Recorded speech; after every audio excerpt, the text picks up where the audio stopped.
नमस्कार. आज आपण Python पासून स्टार्ट करणार आहोत. Python डेटा अॅनालिस्ट होण्यासाठी Pythonमध्ये कोणतं-कोणतं काय आणि काय कसं शिकायचं, कसे प्रोग्राम्स लिहायचे वगैरे ह्या सर्व गोष्टी आपण आज शिकणार आहोत.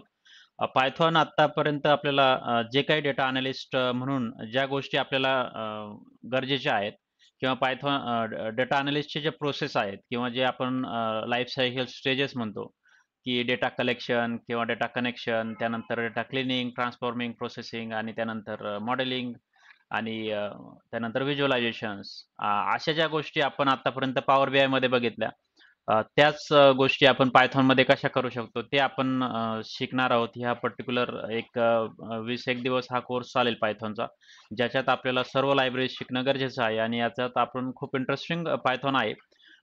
पायथॉन आलं की तुम्ही बऱ्याचशा गोष्टी तुम्हाला म्हणजे बऱ्याचशा ऑपॉर्च्युनिटीज ओपन होतात.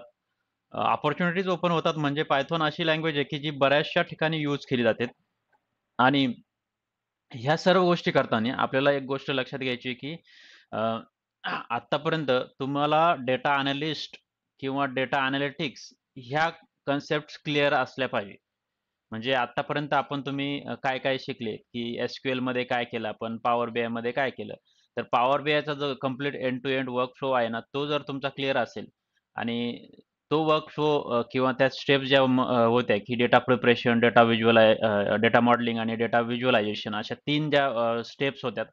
अ, त्या स्टेप्स आपण सगळ्या बाकीच्या टूल्समध्ये पण यूज करू शकतो. जसं की Pythonमध्ये किंवा दुसरी एखादी टेक्नॉलॉजी आली, तर जसं की तुम्हाला सांगितलं, की तुम्ही Tableauमध्ये करू शकतात का काम. तर तुम्ही आता कॉन्फिडन्स म्हणजे जरी तुम्हाला 0 Tableau येत असेल आता, तरी तुम्हाला जर पॉवर बीआय येत असेल, तुम्हाला पॉवर बीआयची अंडरस्टँडिंग असेल, तरी तुम्ही Tableauमध्ये पण काम करू शकतात. यासाठी फक्त थोडंसं तुम्ही ऑनलाईन रिसोर्सेस बघून किंवा Tableauचं थोडंसं इंटरफेस वगैरे बघून तरी पण तो शिकू शकतात.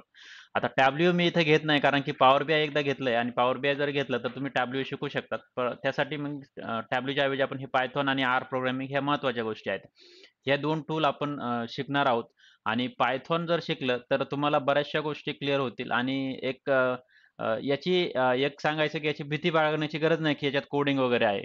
कोडिंग जरी असलं तरी ते सोपं आहे आणि ह्या गोष्टी ना की सुरुवात आपण जशी डेटापासून केली होती की आपला जो डेटा आहे, आपली जी इन्फॉर्मेशन आहे, ती डेटाच्या स्वरूपात असेल आणि हा डेटा म्हणजे तो रॉ डेटा जो आहे, तो आपण कशा पद्धतीने चांगल्या पद्धतीने मांडू शकतो इन द फॉर्म ऑफ व्हिज्युअलायझेशन्स ते महत्त्वाचं आहे आणि ह्या Pythonमध्ये जसं-जसं आपण पुढे जाऊया, खूप इंटरेस्टिंग गोष्टी आहेत आणि तुम्हाला पण ह्या गोष्टी खूप भारी वाटतील. म्हणजे की ज्यांना खरंच असं थोडंफार प्रोग्रामिंगचं पण इंटरेस्ट आहे आणि ज्यांना इंटरेस्ट नाही, त्यांनी पण याच्याकडे लक्ष द्यावे आणि ह्या ह्या गोष्टी शिकायच्या आहे. तर आज आपण Pythonमध्ये Pythonचं इंट्रोडक्शन बघणार आहोत. कोणते-कोणते टूल्स लागतात आणि त्यानंतर Jupyter नोटबुक म्हणून एक टूल आहे, जे आपण यूज करणार आहोत आपले प्रोग्राम्स लिहिण्यासाठी आणि रन करण्यासाठी. तर ते इन्स्टॉल करणार आहोत. याच्या अगोदर मी तुम्हाला एक ग्रुपवरती लिंक शेअर केली होती. त्याच्यात मी ते इन्स्ट्रक्शन्स वगैरे दिलेले आहे, की Jupyter नोटबुक कसं करायचं इन्स्टॉल वगैरे. तर ह्या गोष्टी त्या व्हिडिओमध्ये जसं दिलंय तसं ते फॉलो करून तुम्ही तुमच्या सिस्टमवरती इन्स्टॉल करू शकतात. अ, आणि आता आपण सुरुवात करणार आहोत. हे झाल्यानंतर आपण इन्स्टॉलेशन वगैरे झाल्यानंतर डेटा टाइप्स काय असतात ते पण बघणार आहोत थेरॉटिकली आणि प्रॅक्टिकली. तरी हा जो कोर्स आहे तो महत्त्वाचा आहे. तुम्ही पूर्ण फॉलो करा आणि जेवढं जास्तीत जास्त फॉलो करशाल, व्यवस्थित प्रॅक्टिकल असाइनमेंट्स करसाल, तेवढं चांगलं राहील. आणि आता कॉन्फिडन्स येत जाऊ द्या तुमच्यात. म्हणजे असं एक सांगायचा उद्देश असा आहे की इथं, की तुम्ही आत्तापर्यंत 2 टूल तुमचे जे आहे ते शिकलेले आहात. एस-क्यू-एल आणि पॉवर बीआय. 2 टूलवरती तुम्ही कॉन्फिडन्स राहा, की तुम्हाला डेटा अॅनालिस्ट म्हणून काम करता येईल. हा एक विश्वास ठेवा. म्हणजे जरी तुम्हाला असं वाटत असेल, की थोडंफार काही कन्सेप्ट्स क्लिअर नाही, काही कन्सेप्ट्स म्हणजे येत नाहीत, तरी त्याकडे न बघता जेवढं येतंय तेवढं जास्तीत जास्त तुम्ही व्यवस्थित समजून घ्या. तेवढं जास्तीत जास्त इम्प्लिमेंट करण्याचा प्रयत्न करा. आता पॉवर बीआयमध्ये पण तुम्ही एखादा प्रोजेक्ट जरी केला, तरी तो प्रोजेक्ट तुम्हाला एंड टू एंड जर समजला, तरी तुम्ही रिअल टाईममध्ये काम करू शकतात. एवढं कॉन्फिडन्स असू द्या. आता फक्त तयारी काय करायची, की जे आहे ते व्यवस्थित कन्सेप्ट्स क्लिअर करून गेले. इंटरव्ह्यूच्या दृष्टीने पण तयारी करणे. ह्या सर्व गोष्टी करत राहणे आणि ह्या गोष्टी करताना जास्तीत जास्त प्रॅक्टिस करण्याचा प्रयत्न करा. ह्या सर्व गोष्टी आपण जे शिकतोय ते. जेणेकरून अ, तुम्हाला नक्कीच याचा फायदा होईल. आता पायथॉन म्हणजे नेमकं काय ते बघूया. What is Python? तर पायथॉनमध्ये जर तुम्ही कधी आता ज्यांचं कॉम्प्युटर बॅकग्राऊंड वगैरे आहे किंवा ज्यांचं बी-सी-एस, बी-सी-ए वगैरे असे जे काही ग्रॅज्युएशन ज्यांनी केलेलं आहे किंवा इंजिनिअरिंग केलेली आहे, बी-आय-टी किंवा कॉम्प्युटर सायन्समध्ये वगैरे किंवा ज्यांनी फक्त इंजिनिअरिंग जरी केलेलं आहे, कोणत्या ब्रांचचा जरी असेल, मेकॅनिकल जरी असला, तरी त्यांना फर्स्ट इयरला डिग्रीच्या फर्स्ट इयरला सी, सी प्लस प्लस वगैरे असे थोडेफार लँग्वेजेस झालेले असतात. त्याच्याकडं जास्त करून कोणी लक्ष देत नाही. परंतु त्या ज्या प्रोग्रामिंग होत्या, त्या थोड्या अवघड जात होत्या बऱ्याचशा जणांना, की कसं आहे, की त्या प्रोग्रामिंगमध्ये बराचसा सिंटॅक्स वगैरे आणि त्यात जे स्ट्रक्चर असतात ते एवढं सोपं नाही असं वाटतं. आणि सुरुवातच असते त्यामुळे आपल्याला त्याच्यात इंटरेस्ट वाटत नाही. परंतु त्याही पेक्षा पायथॉन खूप इंटरेस्टिंग आहे आणि पायथॉन सोपं आहे. शिकण्यासाठीही परंतु फीचर्स भरपूर जास्त आहेत. म्हणजे जे सी, सी प्लस प्लसमध्ये पण आहेत, परंतु सी, सी प्लस प्लसचा कसं आहे ना, की स्पेसिफिक सिंटॅक्स ते बरेचसे आहे. म्हणजे ते की आपल्याला सिंटॅक्स वगैरे लक्षात ठेवणं असतं. इथं इथं पण सिंटॅक्स थोडेफार लक्षात ठेवावे लागतात, परंतु हे थोडं फ्लेक्सिबल आहेत पायथॉन. आणि तुम्ही पायथॉन शिकशाल तेव्हा तुम्हाला बऱ्याचशा गोष्टी असं अंडरस्टँडिंग येत जाईल. आणि लक्षात ठेवायचं आहे, की आपला कोर काय आहे ना, की कोर म्हणजे आपला डेटा आहे. म्हणजे तुम्ही कोणतंही टूल घ्या. तिथं टूलची सुरुवात जी आहे ती आपल्याला डेटापासून होते. आपलं थिंकिंगच डेटापासून स्टार्ट झालं पाहिजे. एवढं लक्षात ठेवायचं. म्हणजे कोणताही कोर्स करा तुम्ही, अ, कोणताही टूल शिका. पायथॉन शिका, टॅब्ल्यू शिका, पॉवर बीआय शिका किंवा एसक्यूएल शिका. एवढं लक्षात राहून द्यायचं की ॲज अ डेटा अॅनालिस्ट म्हणून तुम्हाला सुरुवात ही डेटापासून करायची आणि हा डेटा कुठे असतो तर मी तुम्हाला जसं सांगितलं की सोर्स डेटा आपला हा बिझनेसमध्ये आहे. बिझनेस जो बिझनेस असेल तिथे काही ना काही डेटा जनरेट होत असतो. याची अंडरस्टँडिंग नेहमी राहून द्यायची. थिंकिंग त्याच स्वरूपाचं तर राहिलं पाहिजे, की आपल्याला कुठेतरी हा डेटा अवेलेबल आहे, तर तो कसा आपल्याला अॅनलाईज करता येईल किंवा त्याचं कसं ॲनालिसिस करून आपण कसा तो चांगल्या पद्धतीने रिप्रेझेंट करू शकतो व्हिज्युअलायझेशन्स आणि चार्टच्या स्वरूपात. आणि त्याने जेणेकरून आपण हे का करतो एवढं? रॉ डेटा घेणे आणि त्याच्यातून मीनिंगफुल इन्फॉर्मेशन काढणे. हे करण्याचा उद्देश असा आहे, की आपला बिझनेसला याचा काहीतरी फायदा होतोय. काहीतरी त्यांना डिसिजन्स घेण्यासाठी मदत होते. मग हे जे आपलं अंडरस्टँडिंग आहे ना, एकदम पक्कं पाहिजे, की data driven decisions. Data driven decisions म्हणजे काय आहे, की रॉ डेटा घेतोय आपण, consuming raw data and making it clean, quality-wise, and presenting it in a meaningful, insightful way. That is nothing but a role of a data analyst. एवढं तुम्हाला लक्षात राहून द्यायचंय आणि त्याच दृष्टीने तुम्ही ह्या सर्व टूल्सकडे बघायचंय. आणि लक्षात असू द्या, की एक टूल येतंय तुम्हाला, एक डेटा अॅनालिस्टच्या कन्सेप्ट्स क्लिअर आहे, तर त्या घेऊन आपण कोणतंही टूल शिकू शकतो. एवढा कॉन्फिडन्स येईल तुम्हाला. तेवढ्यासाठी तुम्ही एक फक्त तो विश्वास ठेवायचा आहे आणि त्यानुसार आपण ह्या गोष्टी शिकायच्या आहे. तर व्हॉट इज पायथॉन? पायथॉन म्हणजे काय, की it's a interpreted object oriented and high level programming language with dynamic syntax, semantics. आता 2-3 शब्द आहे इंटरप्रिटेड, ऑब्जेक्ट ओरिएंटेड आणि हाय लेव्हल. आता इंटरप्रिटेड म्हणजे काय, की याच्यात कंपायलेशन वगैरे करण्याची गरज नाही. आता तुम्ही सी केलं असेल किंवा सी, सी प्लस केलं असेल, तर याच्यात एक कंपाईल म्हणून एक प्रोग्राम असतो. म्हणजे त्याला मशीन लँग्वेजमध्ये अगोदर आपण जो काही प्रोग्राम लिहितो त्याला मशीन लेव्हलमध्ये कन्व्हर्ट करायचं असतं. त्याला कंपाईल करतो आपण. आणि कंपाईल केल्यानंतर ती मग मशीनला समजण्यासाठी ती कंपाईल झाल्यानंतर एक बाईट कोड च्या फॉर्मॅटमध्ये कन्व्हर्ट होते आणि मग त्यानंतर ते प्रोग्राम एक्झिक्यूट होतं. म्हणजे 2 स्टेप्स तिथे होतात. परंतु इथं कशी आहे ना, ही प्रोग्रामिंग लँग्वेज इंटरप्रिटेड म्हणजे इंटरनली सगळं होऊन जातं. आपल्याला सेपरेट कंपाईल करायची गरज नाही. म्हणजे आपण प्रोग्राम लिहिला आणि डायरेक्ट रन केला तर लगेच होणार. कंपाईल-बिंपाईल करायची गरज नाही. ऑब्जेक्ट ओरिएंटेड त्याला इंटरप्रिटेड म्हणतात. ऑब्जेक्ट ओरिएंटेड म्हणजे काय, की ऑब्जेक्ट ओरिएंटेड म्हणजे की एक पर्टिक्युलर ऑब्जेक्ट असतो. त्याच्या अराउंड म्हणजे एखादा एक्झाम्पल मी सिंपल एक्झाम्पल घेतलं. क्लास असतात. म्हणजे एखाद्या क्लास म्हणजे काय, की एखादी चेअर आहे. चेअर जी आहे, खुर्ची जी म्हणतो आपण, तिला ॲज अ क्लास म्हणू शकतो आणि मग तिच्यात जे बाकीचे असतात, की लेग्स झाले, मग त्याचं बॅकचं हे आहे ते, हँडरेल झाले वगैरे. हे जे झाले त्याचे ॲट्रिब्यूट झाले आणि त्यांच्यावरती काही ऑपरेशन्स परफॉर्म करायचे. लाइक चेअरवर आपण बसतो अं, किंवा आपण चेअर एका बाजून उठून म्हणजे एका ठिकाणाहून उचलून दुसरीकडे ठेवतो. अशा प्रकारचे जे ऑपरेशन्स आहेत ते झाले त्याचे ऑपरेशन झाले. तर ती एक बेसिक कन्सेप्ट आहे. तुम्हाला तेवढं डिटेल जाण्याची गरज नाहीये ऑब्जेक्ट ओरिएंटेड कन्सेप्टसाठी आपल्या डेटा अॅनालिसिस स्पेसिफिकसाठी. तर एवढं लक्षात असू द्या की C++, G object oriented programming language आहे, सेम ऑपरेटर म्हणजे सेम कन्सेप्ट इथं पण अप्लाय होतात Pythonमध्ये. हाय लेव्हल म्हणजे काय आहे की क्लोज टू इंग्लिश लँग्वेज किंवा ह्युमन लँग्वेज आपण जे इंग्लिश लँग्वेज वापरतो त्याच्या रिलेटेड किंवा माणसाला समजेल अशा भाषेत ही प्रोग्राम लिहिण्यासाठी लिहावं लागतात. जनरली म्हणजे आपल्याला म्हणजे क्लोज टू ह्युमन लँग्वेज किंवा इंग्लिश लँग्वेज. त्यामुळे त्याला हाय लेव्हल म्हणतात. लो लेव्हल म्हणजे जे मशीनच्या क्लोज असते.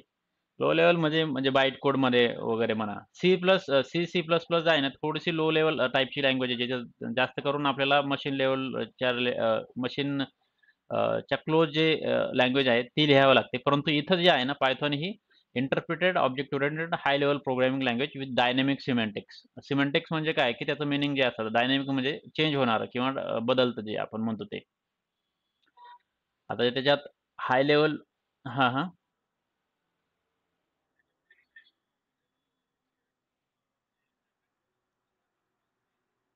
हो, हो. तेच. ऑब्जेक्ट ओरिएंटेड ज्या कन्सेप्ट्स असतात, जर तुमचं झालं असेल की त्याच्यात एन्कॅप्सुलेशन, पॉलिमॉर्फिझम, इनहेरिटन्स वगैरे अशा काही कन्सेप्ट्स असतात. क्लासेस असतात, ॲट्रिब्यूट्स असतात, ऑपरेशन्स असतात. हे जे काय आहे ना, त्याच ऑब्जेक्ट ओरिएंटेड कन्सेप्ट्स तीच ही Python पण आहे. म्हणजे तसं पण आपण तिथे कन्सिडर करू शकतो की ते जे फीचर ओप्समध्ये आहे, तेच फीचर Pythonमध्ये पण आहेत. परंतु सांगण्याचा मुद्दा असा आहे, की आपल्याला तेवढं काही डिटेल ऑब्जेक्ट ओरिएंटेड कन्सेप्ट शिकणं गरजेचं नाहीये इथे. म्हणजे तुम्हाला मी सांगितलं, की तुम्ही स्टार्ट करा Python शिकायला. मग Python शिकायला चालू केल्यानंतर तुम्ही ऑब्जेक्ट ओरिएंटेड कन्सेप्ट्स वगैरे शिका. ते शिकले तर थोडेफार फायद्याचं आहेच आहे. परंतु नाही शिकले तरी फक्त तुम्ही त्याची अंडरस्टँडिंग ठेवा थोडी. परंतु इथं Pythonमध्ये तुम्हाला डायरेक्टली फक्त ते त्या कन्सेप्ट न शिकता. ते कसं आहे ना, ऑब्जेक्ट ओरिएंटेड कन्सेप्ट जास्त करून वेब डेव्हलपमेंट वगैरे जे प्रोग्राम असतात किंवा ॲप डेव्हलपमेंट वगैरे तिकडे जास्त यूज केल्या जातात. आपल्याला जे गरजेचं आहे, डेटा अॅनालिसिस पॉइंट ऑफ व्ह्यूने त्याच्यात आपल्याला फक्त डेटाच्या अराउंड आपण डेटा कसा रीड करता आला पाहिजे, डेटा कसा आपण क्लीन करू शकतो, त्याला कसं कॅल्क्युलेशन्स वगैरे करू शकतो, जॉइन कसे करू शकतो आपण वेगवेगळे. ते सर्व गोष्टी आहेत ते Pythonमध्ये करता येतात आणि मग शेवटी आपण चार्ट्स वगैरे बनवू शकतो. तर असं हे जे तेच तेच जो वर्कफ्लो जो आहे Pythonचा तोच इकडे पण आपल्याला इम्प्लिमेंट करायचा आहे. त्यामुळं अ, फक्त Python एवढं लक्षात राहू द्या, की इंटरप्रिटेड आणि ऑब्जेक्ट ओरिएंटेड प्रोग्रामिंग लँग्वेज आहे. ठीक आहे. त्यानंतर it's high level built in data structures combined with dynamic typing and dynamic binding make it very attractive for rapid application development as well as use for as a scripting or glue language to connect existing components together.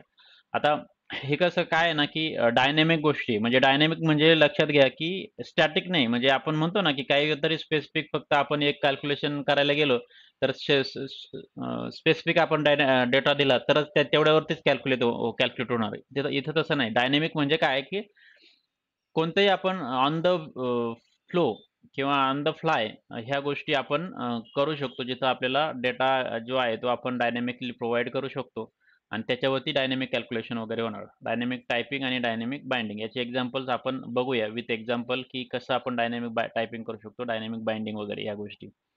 आणि built in data structures आहे. Built in data structures म्हणजे काय आहे, की आता data structure ही एक concept आहे. आता ज्यांचं कम्प्युटरचं बॅकग्राऊंड आहे त्यांना डेटा स्ट्रक्चर्स म्हणून हा एक सब्जेक्ट होता.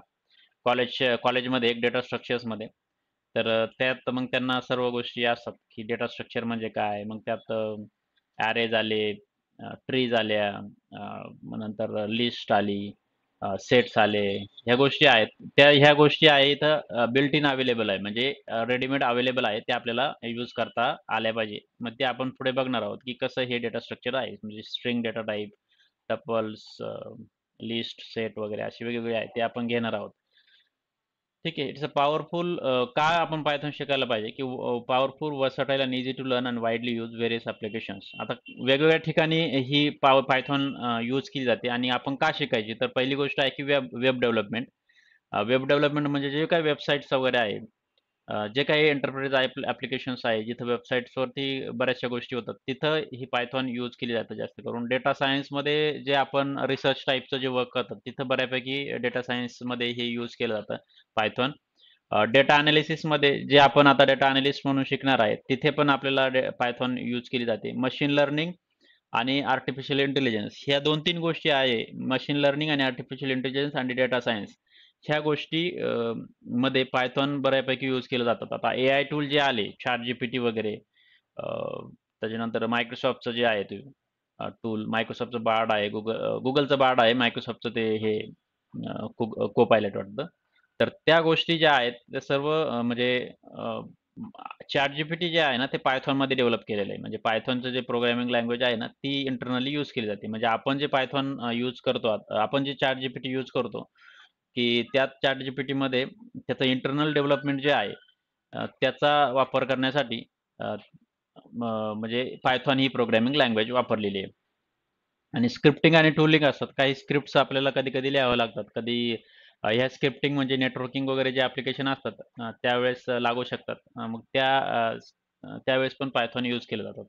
आता याच्यात आपण किती फोकस करायचं? कारण पायथॉन हे एवढं व्हास्ट आहे, की याच्यात आपल्याला नेमकं डेटा एनालिसिस स्पेसिफिक जेवढं गरजेचं आहे, तेवढं आपल्याला शिकायचं आहे. एवढं लक्षात असू द्यायचं, की बाकीचे आपल्याला जे वेब डेव्हलपमेंट रिलेटेड आता त्याच्यासाठी वेगवेगळे फ्रेमवर्क असतात. आपण त्याकडे जाणार नाही. वेब डेव्हलपमेंटकडे जाणार नाही, डेटा सायन्सकडे जाणार नाही, machine learning, artificial intelligence, scripting आणि टूलिंग जाणार नाही. परंतु जर तुम्हाला वाटलं पुढे कधी, की मला डेटा एनालिसिसमध्ये नाही काम करायचं किंवा डेटा एनालिसिस ठीक आहे, मला एवढं येतंय, परंतु मला अजून थोडं पायथॉन थोडं एक्सप्लोर करायचंय आणि पायथॉन दुसऱ्या फील्डमध्ये पण मला कसं यूज करायचं किंवा तिथं काम करायचं, तर तुम्ही थोडं शिफ्ट होऊ शकतात. म्हणजे जर तुम्हाला Python as a data analyst आलं, तर तुम्ही डेटा सायन्सकडे पण जाऊ शकतात, मशीन लर्निंगकडे जाऊ शकता, आर्टिफिशियल इंटेलिजन्सकडे जाऊ शकतात किंवा वाटलं तर वेब डेव्हलपमेंटकडे पण जाऊ शकतात. आता काय होतं ना, की बाहेर जे क्लासेस वगैरे चालतात, त्यावेळेस बऱ्याच वेळा पायथॉन हे काय केलं जातं ना, की एकदम बेसिकपासून सुरुवात करून त्याच्यात मग ते ऑब्जेक्ट ओरिएंटेड कन्सेप्ट्स वगैरे हे सगळं शिकवलं जातं. मग त्यात बऱ्याचशा गोष्टी शिकवल्या जातात आणि त्यामुळे काय होतं ना, की जे थोडेफार असे जे लोकं असतात, की ज्यांना प्रोग्रामिंग आवडत नाही किंवा प्रोग्रामिंगमध्ये इंटरेस्ट नाही किंवा त्यांना थोडंफार प्रोग्रामिंग जमत नाही. मग ते लोकं त्यांना इंटरेस्ट राहत नाही Pythonमध्ये. ओव्हरऑल Pythonमध्येच इंटरेस्ट राहत नाही. मग ते पुढे शिकत नाही त्या गोष्टी. म्हणजे असे बरेचसे असतात, की Python शिकायला चालू करतात आणि मग त्यांना खूप वाटतं ते, की खूप आहे. मग त्याच्यामुळे ते शिकत नाही पुढं. मग त्यामुळं हा प्रॉब्लेम अव्हॉइड करण्यासाठी आपण पायथॉन फक्त एनालिसिस स्पेसिफिक शिकायचं आहे, जेणेकरून त्याच्यात इंटरेस्ट राहील आणि आपल्याला त्या समजेल गोष्टी. हे झाल्यानंतर आपल्याला आपोआप त्याच्यात हळू इंटरेस्ट येईल आणि मग त्याच्यानंतर आपण कोणताही ट्रॅक पकडू शकतो, असं काही नाही. त्यामुळे पायथॉन शिकायचंच नाही असं म्हणायचं नाही कोणी. पायथॉन शिकायचं आणि हे तुम्ही एनालिसिस स्पेसिफिक जेवढं शिकशाल, तेवढं तुम्हाला सफिशियंट आहे डेटा अॅनालिस्ट होण्यासाठी वगैरे. किंवा तुम्हाला सांगितलं Pythonमध्ये डेटा अॅनालिस्ट म्हणून काम करशाल का, तर करता येतं ते. तर अशा गोष्टी आहे. त्यामुळे आपण हे Python शिकायचं आहे आणि जिथं असं तुम्हाला वाटतंय की काही प्रॉब्लेम्स येतायत वगैरे हां.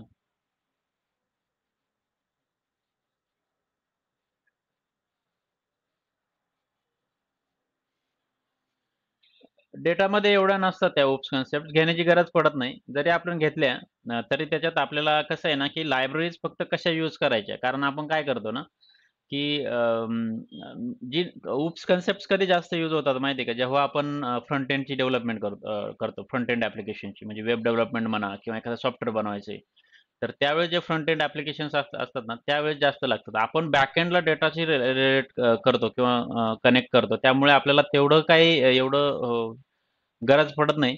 अ, पण इंटरनली ते ऑब्जेक्ट आपण आता पायथॉन जे आहे ते बॅकएंडचं शिकणार आहोत. म्हणजे बॅकएंडचं जरी असलं, तरी बॅकएंडला फक्त बेस बॅकएंड डेटाबेसला आपण कनेक्ट करणार आणि तो डेटा घेऊन आपण त्याच्यावरती प्रोसेसिंग करणार आणि तो चार्ट्स वगैरे बनवण्याचं काम करणार. ह्या सर्व गोष्टी आपण शिकणार आहोत ॲज अ डेटा अॅनालिस्टमध्ये.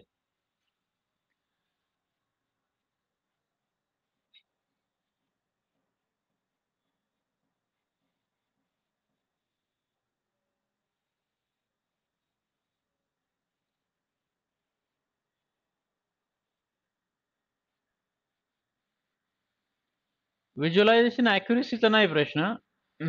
म्हणजे ॲक्युरसीच विचारताय ना तुम्ही? हां, नाही. म्हणजे ॲक्चुअली कसं आहे ना, की हां, हां. बेसिकली कसं आहे ना, की जिथं आता तुम्हाला मी हे शिकवतोय का? आणि मग का शिकायला पाहिजे ॲज अ डेटा अॅनलिस्ट म्हणून? तर डेटा अॅनलिस्ट होताना आपल्याला एकच टूल जर आलं, तर आपल्याला अपॉर्च्युनिटी लिमिटेड असतात. आता तुम्हाला मे बी पॉसिबल असं होईल, की तुम्हाला जर याच्यानंतर हा कोर्स झाल्यानंतर फक्त पॉवर बीआयचा एखाद्या कंपनीत जर जॉब लागला, तर पॉवर बीआयमध्ये तुम्हाला प्रोजेक्ट वगैरे करायला भेटतील आणि तुम्ही त्या पॉवर बीआयमध्येच एक्सपर्ट होऊ शकतात. परंतु असंही होऊ शकतं, की काही ठिकाणी पायथॉन च्या रिक्वायरमेंट असतात. तिथं पण तुम्हाला अप्लाय करता आला पाहिजे. त्यासाठी आपण पायथॉन पण शिकायचं आहे. म्हणा किंवा जे डेटाचं व्हॅलिडेशन वगैरे आहे, त्या दोन्ही टूलमध्ये होतं. सेम होतंय म्हणता येईल. पायथॉनमध्ये थोडं ॲडव्हान्स कॅपॅबिलिटीज आहे किंवा पॉवरफुल आहे परफॉर्मन्स पॉइंट ऑफ व्ह्यू मध्ये म्हणा. Power BI actually user friendly खूप आहे. म्हणजे त्याच्यात आपण खूप लवकर डॅशबोर्ड वगैरे बनवू शकतो. त्यामुळं तुम्ही दोन्ही टूल शिका. तुम्हाला जिथं जॉब भेटेल, तिथं जे टूल यूज केलं जातंय, त्या टूलमध्ये तुम्ही काम करा. साइड बाय साइड पण याचं नॉलेज असू द्या. जरी तुम्हाला पुढे दुसरा जॉब सर्च करायची वेळ आली, त्यावेळेस तुम्हाला विचारतील, "तुम्हाला पायथॉन येतं का?" कारण कसं असतं ना, एका कंपनीत फक्त एकच टूल यूज केलं जात नाही. मे बी 2 टूल पण यूज केले जाऊ शकतात. मग त्यावेळेस आपल्याला ते तेवढं जमलं पाहिजे ते. त्यामुळे तुम्ही पायथॉन शिकाल. तुमचं पायथॉन ॲड झालं ना तुमच्या ह्याच्यात, तुम्हाला बऱ्यापैकी अपॉर्च्युनिटी दिसतील म्हणजे बाहेर. ठीक आहे. तर त्यासाठी आपण पायथॉन शिकायचं आहे. आता कुठं शिकायचं पायथॉन? 2-4 वेबसाईट्स आहे. आता हे मी ऑलरेडी व्हिडिओमध्ये पण टाकल्या होत्या, की datacamp.com, dataquest.io, codeacademy.com आणि python.land ही जी आहे, ही वेबसाईट्स आहे. ह्या वेबसाईट तुम्ही रेफर करू शकतात. ह्या वेबसाईट रेफर करताना एकच गोष्ट लक्षात घ्यायची, की जे ॲक्चुअली आता इथं तुम्ही एखादी घेतली dataquest.io तर इथं पण काही असे आहे, की हे बघा master AI and data skills start learning free आहे. फ्री आहे इथं इथं बघा यांनी सांगितलेले Python, R, power BI, SQL, Excel हे जे आहे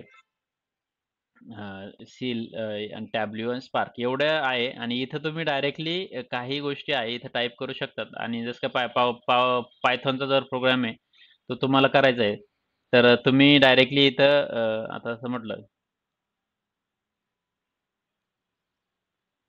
इथं जर पायथॉनचा जर प्रोग्राम लिहिला, तर तुम्हाला डायरेक्टली इथं आता इथं मी काढतो आणि इथं प्रिंट म्हटलं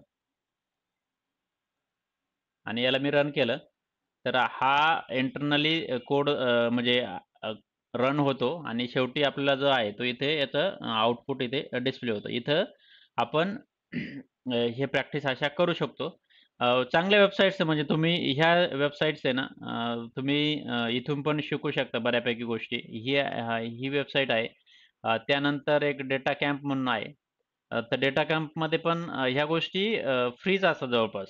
तुम्ही माझ्या मते फक्त त्यांना आहे ना तुमचं लॉगिन आयडी और पासवर्ड लागेल. एकदा रजिस्टर करायचं आणि त्यानंतर ह्या ज्या गोष्टी आहेत इथं तुम्ही ट्राय आउट करू शकतात आणि run code from your browser. Directly तुम्ही तुमच्या ब्राउझरमधून रन करू शकतात आणि जसं इथं दिलं जातं तसं. तर अशा ज्या वेबसाईट आहेत त्या बघा. तुम्हाला भरपूर याच्यातून माहिती मिळेल. कोड अकॅडमी आहे आणि python.land पण आहे एक जिथं आपण हे शिकू शकतो. तर माझ्या मते सर्वच हां, हां.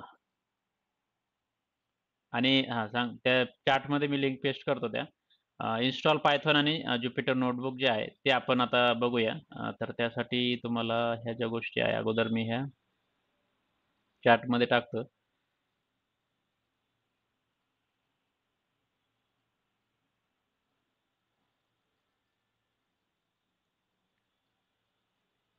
ठीक आहे.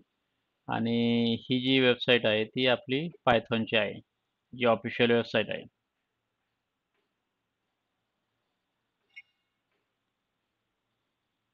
ठीक आहे. तर ह्या गोष्टी झाल्या. आता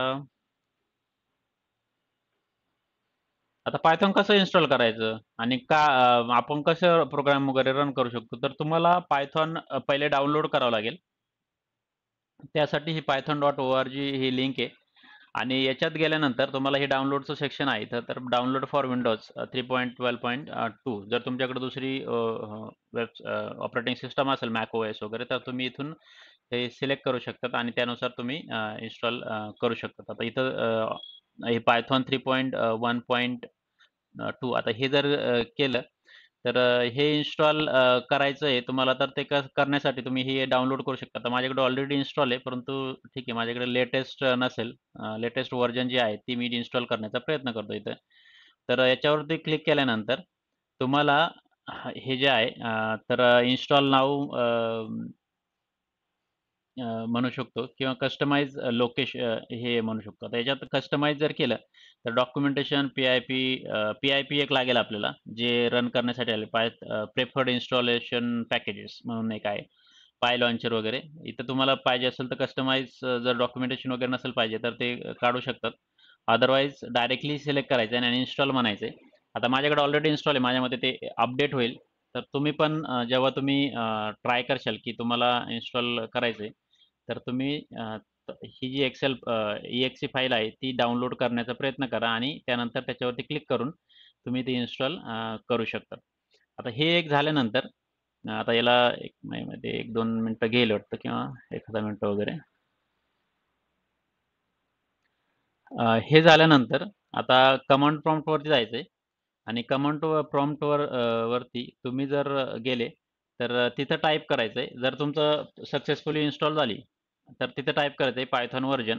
आता सध्या माझ्याकडे 3.9.13 आहे आणि मी हे जे करतोय ते 3.12 माझं इन्स्टॉल होतंय. तर ते अपडेट होईल. ते बघूया. म्हणजे आता सध्या माझं 3.9 प्रिव्हियस व्हर्जन आहे. तर मी इथे हे इन्स्टॉल करतोय. आणि यात इन्स्टॉल करता-करता तोपर्यंत आपण ज्या बाकीच्या गोष्टी आहेत, की आपल्याला एक काय करायचंय आता इथून पुढे तुम्हाला एक डेस्कटॉपवरती एक पायथॉन डेटा एनालिसिस्ट म्हणून पायथॉन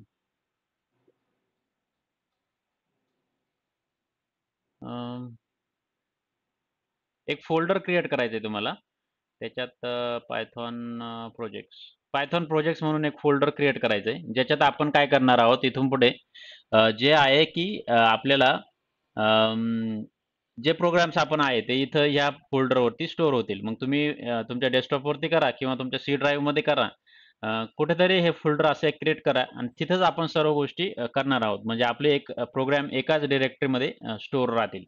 मग त्यासाठी आपण काय करायचंय की हे फोल्डर क्रिएट करायचंय. तुम्ही काही पण नाव देऊ शकता त्याला. आता मी इथं पायथॉन प्रोजेक्ट्स नाव दिलेलं आहे आणि याच्यात केल्यानंतर तुम्ही काय करायचंय, आता माझं इन्स्टॉल होऊ द्या हे. इन्स्टॉल झाल्यानंतर मी सांगतो तुम्हाला हे एक तोपर्यंत तुम्ही ते फोल्डर क्रिएट करून घ्या तुमच्या सिस्टमवरती आणि ते झाल्यानंतर मग आपण Jupyter नोटबुक आहे ना, एक ते पण करावं लागतं. तर हे झालेलं आहे सक्सेसफुल. आता मी काय करतोय की क्लोज करायचं इथे आता. हां, हां.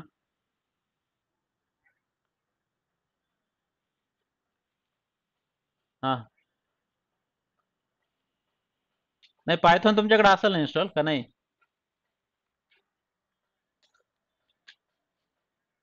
मग काय हां, चालू आहे तर मग काही प्रॉब्लेम नाही. ते तसंच असू दे तुमचं.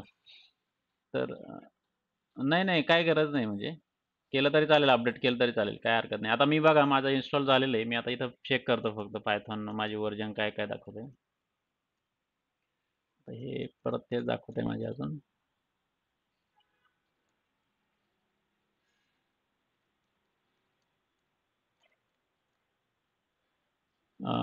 पायथॉन माझ्या मते एक व्हेरिएबल आपल्याला ॲड करावं लागतं ते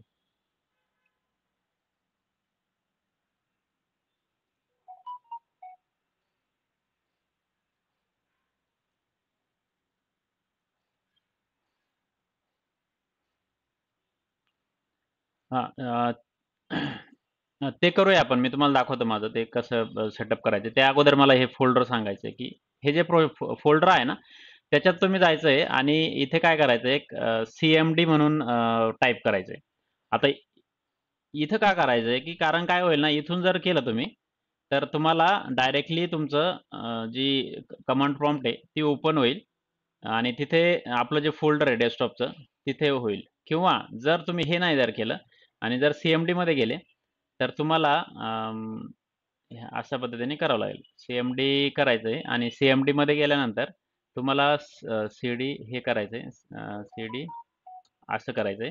जेणेकरून आपण त्या जे आपली डिरेक्टरी आहे Pythonची त्याच फोल्डरमध्ये आपण ह्या गोष्टी करू शकतो, की आपले जे काही प्रोग्राम्स वगैरे आहे ते. आणि हे झाल्यानंतर आता दरवेळेस त्यासाठी मग मी काय करतो, का त्याला एक्झिक्यूट करतो.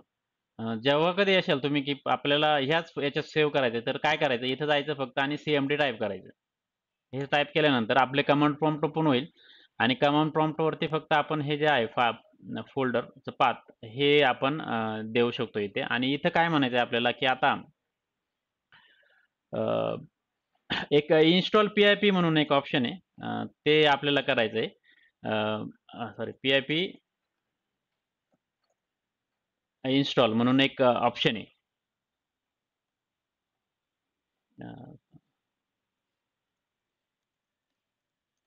पी-आय-पी इन्स्टॉल आणि त्याच्यानंतर आपल्याला काही लायब्ररीज इन्स्टॉल करावं लागतात. तर त्या इन्स्टॉल करण्याच्या अगोदर आपल्याला ज्युपिटर नोटबुक आहे ना, ते डाउनलोड करायचं आहे. Jupiter notebook. आता ते माझ्याकडे ऑलरेडी आहे. हां, हां.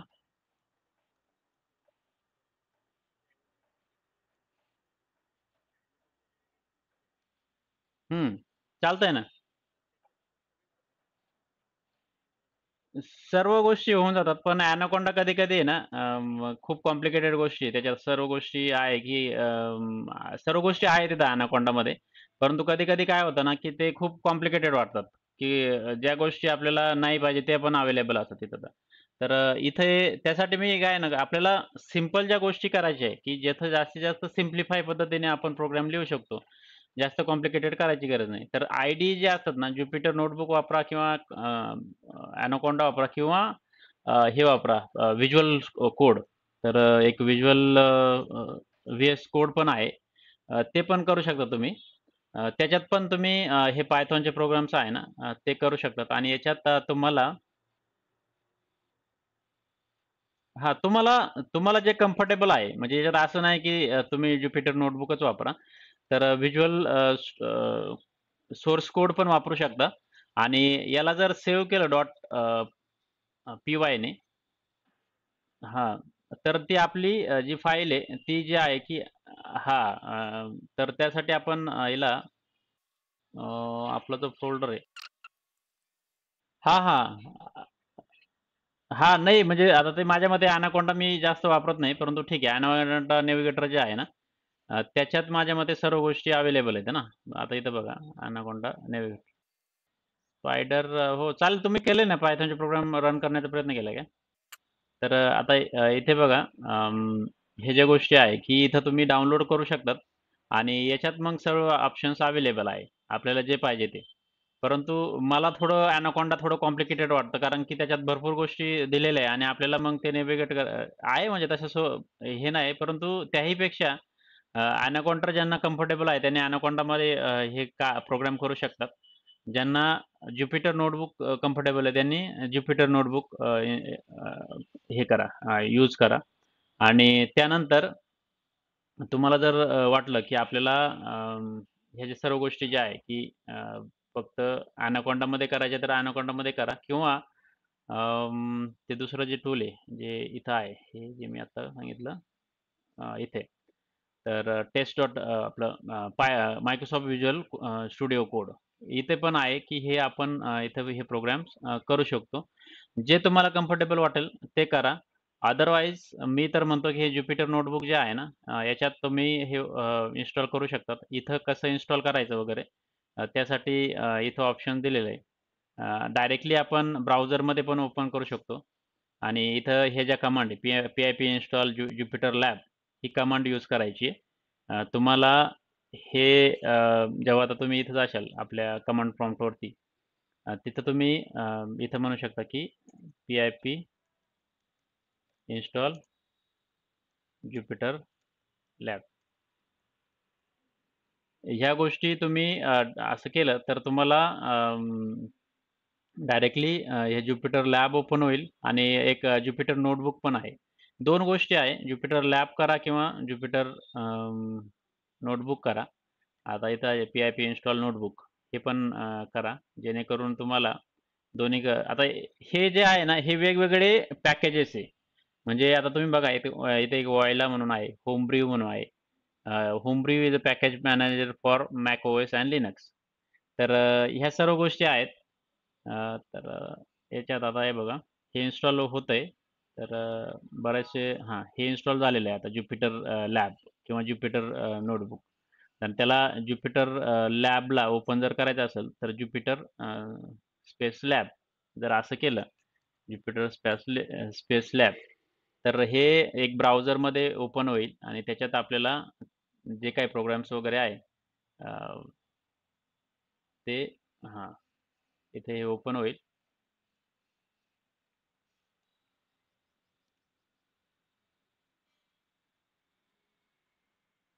आणि मग याच्यात आपल्याला हे असं ज्युपिटर लॅबमध्ये सर्व गोष्टी आपल्याला भेटतील.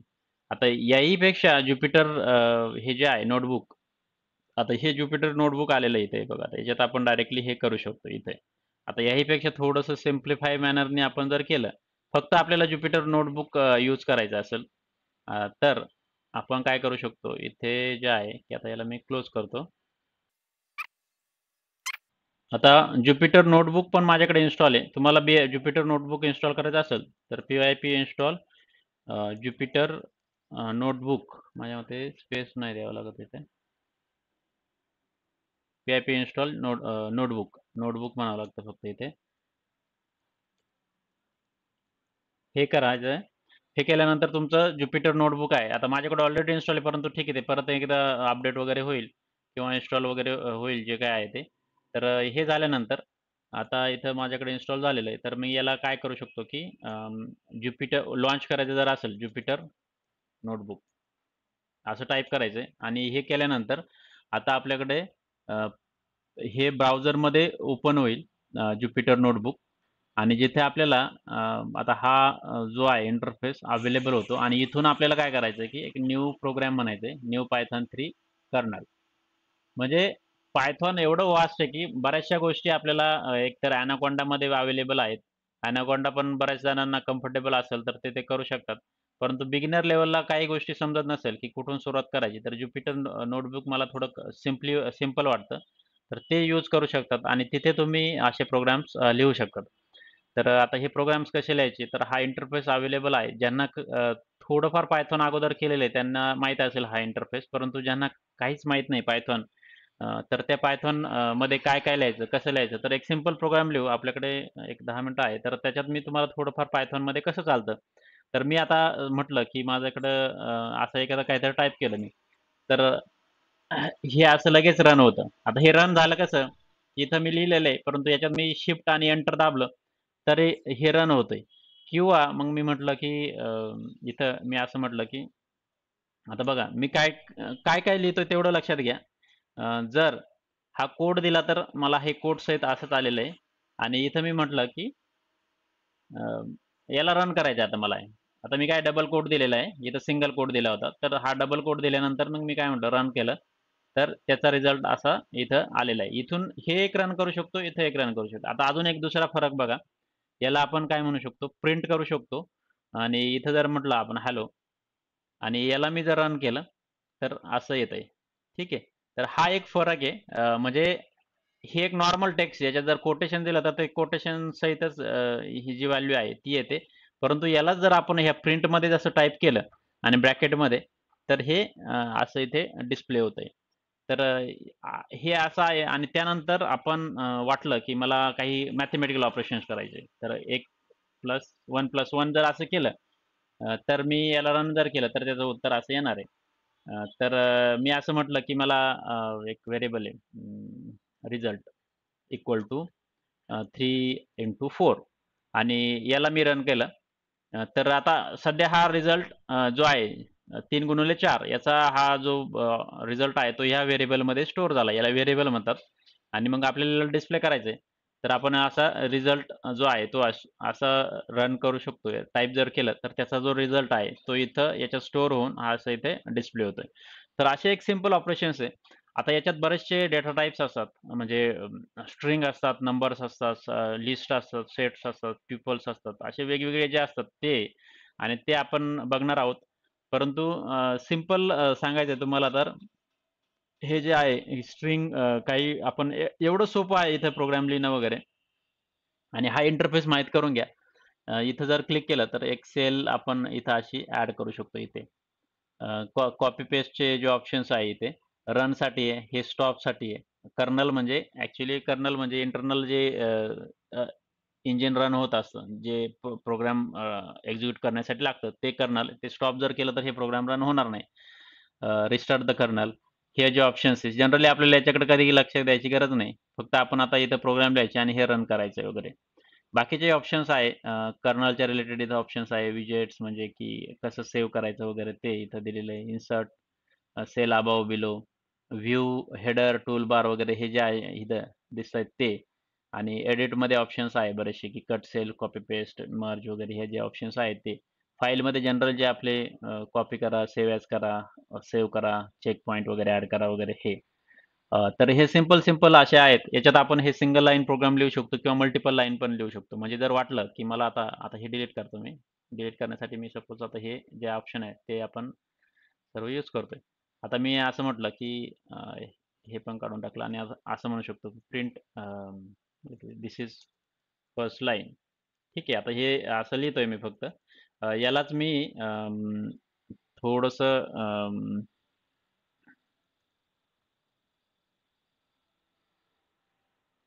इथे मी असं म्हटलं प्रिंट सेकंड लाईन.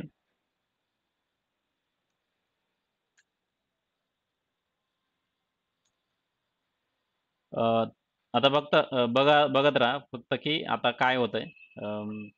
किंवा मी असं आता याच्यात जे आहे दिस इज विदाउट प्रिंट फंक्शन असं म्हणतोय मी. आता हे जे आहे दिस इज इन सिंगल कोट. ठीक आहे. असं आहे. तरी आता मी याला जर रन केलं शिफ्ट एंटर करून तर आता हे जे आहे आता हे का आलेलं आहे की हे प्रिंट जे ऑप्शन्स आहे ना दिस इज फर्स्ट लाईन. आता याच्यात मी तुम्हाला दाखवतो दिस सेकंड लाईन. हे काय झालेलं आहे ना की हे ओव्हरराईड केलं गेलं. म्हणजे हे जे आहे आता याला जर मी सिंपल हे जर नाही केलं प्रिंट कारण हे प्रिंट केलं गेलेलं आहे ना याला जर काढून टाकलं मी आणि जर रन केलं तर फक्त ही जी शेवटची लाईन आहे ना तीच येते. ही येणार नाही. त्यासाठी आपल्याला हे लक्षात घेणं गरजेचं आहे की आपल्याला जेव्हा आपल्याला सर्व लाईनचा प्रोग्राम प्रिंट करायचा असतो किंवा काही कॅल्क्युलेशन्स करायचे असेल त्यावेळेस आपल्याला ही प्रिंट यूज करावं लागणार आहे.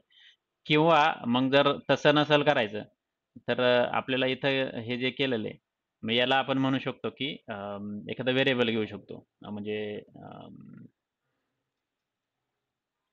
सिंगल कोट असं वालं आणि मग शेवटी आपण याला प्रिंट करू शकतो. मग जर असं प्रिंट केलं प्रिंट सिंगल कोट आणि याला रन जर केलं तर आपली ही जी आहे दिस इज फर्स्ट लाईन सिंगल कोटवालं ते पण इथं शेवटी प्रिंट होऊ शकतं. म्हणजे ह्या अशा पद्धतीने आपल्याला ते एका व्हेरिएबलमध्ये घेऊन ते प्रिंट करता येईल. तर अशा पद्धतीने काही ऑपरेशन्स आहे. आता आपल्याला डेटा टाइप्स वगैरे बघायचे तर ते डेटा टाइप्स आपण आता उद्या बघूया.